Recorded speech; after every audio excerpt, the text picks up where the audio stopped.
برادران اسلام، السلام علیکم ورحمۃ اللہ وبرکاتہ۔ پھر آپ کے سامنے چند مسائل لے کر حاضر ہوں۔ پہلا مسئلہ یہ ہے کہ رشوت دینا کب جائز ہے۔ پہلا مسئلہ کیا ہے؟ رشوت دینا کب جائز ہے۔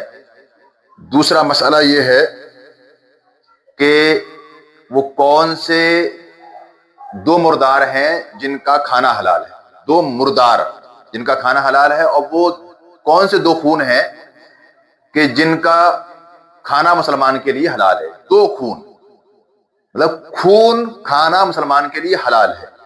ایسے تو کون سے دو خون ہیں جن کا کھانا مسلمان کے لیے حلال ہے۔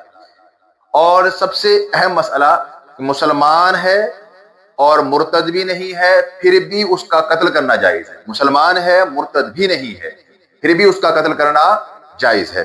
اور ایک مسئلہ یہ ہے کہ سونا اور چاندی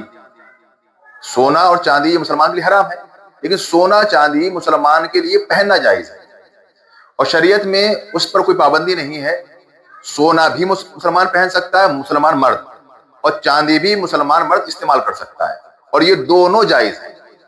تو یہ مسائل میں نے بہت تیزی کے ساتھ آپ کے سامنے رکھے، کیونکہ آج کل ایک حساب بنا ہوا ہے کہ لوگ زیادہ لمبی ویڈیو یا زیادہ لمبی بات کو سننا نہیں چاہتے۔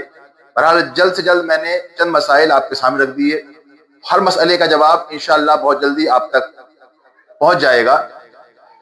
سب سے پہلا مسئلہ کیا ہے کہ رشوت دینا یہ کب جائز ہے؟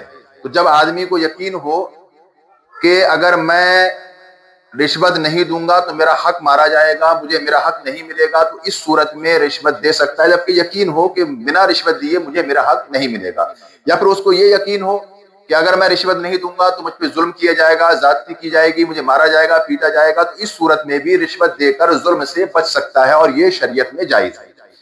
اور دوسرا مسئلہ کہ وہ دو کون سے جانور ہیں جو مردار ہیں مگر دونوں کے دونوں مسلمان کے لیے کھانا جائز ہے۔ تو ایک جانور جو عام طور پہ جانتے ہیں مچھلی مردار بھی حلال ہے اور اس کو کھایا جا سکتا ہے، شریعت نے اس کے کھانے کی چھوٹ دی ہے۔ دوسرا جو جانور ہے وہ ہے ٹڈی جو ہے یہ مرا ہوا بھی آپ کھا سکتے ہیں، اور اس کا کھانا شریعت مصطفیٰ میں حلال ہے۔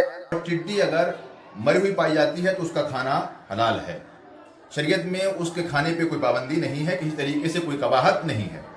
اب ایک مسئلہ اور جس کا سننا بڑا ضروری ہے، وہ مسئلہ یہ ہے کہ وہ انسان جو مسلمان بھی ہے اور وہ مرتد بھی نہیں ہوا ہے اور اس نے کسی کا قتل بھی نہیں کیا ہے، پھر بھی اس کے بعد اس مسلمان کا قتل کرنا جائز ہے، شریعت میں کسی طریقے کا گناہ نہیں ہے۔ ایسا کون سا مسلمان ہے جو مسلمان بھی ہے، قاتل بھی نہیں ہے، اس نے کسی کا قتل بھی نہیں کیا ہے، مرتد بھی نہیں ہے، پھر بھی اس کا قتل کرنا جائز ہے؟ تو شریعت مطہرہ کے اندر وہ انسان جو رمضان کے مہینے میں کھلم کھلا کھاتا ہو، بیڑی گٹکا سگریٹ ان کا استعمال کرتا ہو، گلی چوراہوں میں کھاتا ہو، ایسے مسلمان کو قتل کرنا جائز ہے۔ شریعت میں ایسے مسلمان پر کوئی پابندی نہیں ہے، لہذا آپ لوگ رمضان کا اہتمام کریں اور اس کا احترام کریں، کیونکہ رمضان شریف کی اہمیت اسی بات سے سمجھ میں آ جاتی ہے کہ جب مسلمان ہے، کلمہ پڑھ رہا ہے، نمازی ہے، اور اس کے بعد بھی صرف روزے نہیں رکھ رہا ہے اور گلیوں میں کھا رہا ہے، اعلانیہ کھا رہا ہے، تو اس شخص کے لیے شریعت کہتی ہے کہ اس کا قتل کرنا جائز ہے، جبکہ شریعت میں قتل بہت بڑا گناہ ہے۔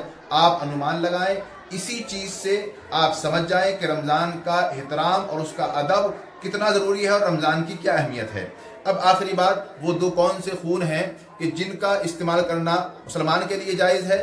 تو میرے اسلامی بھائیوں، وہ تلی اور کلیجی، ان کا جو ہے استعمال جائز ہے، کیونکہ یہ دونوں خون ہوتے ہیں، جمع ہوئے خون، تو ان کو آپ استعمال کر سکتے ہیں، یہ دونوں کھانا جائز ہے۔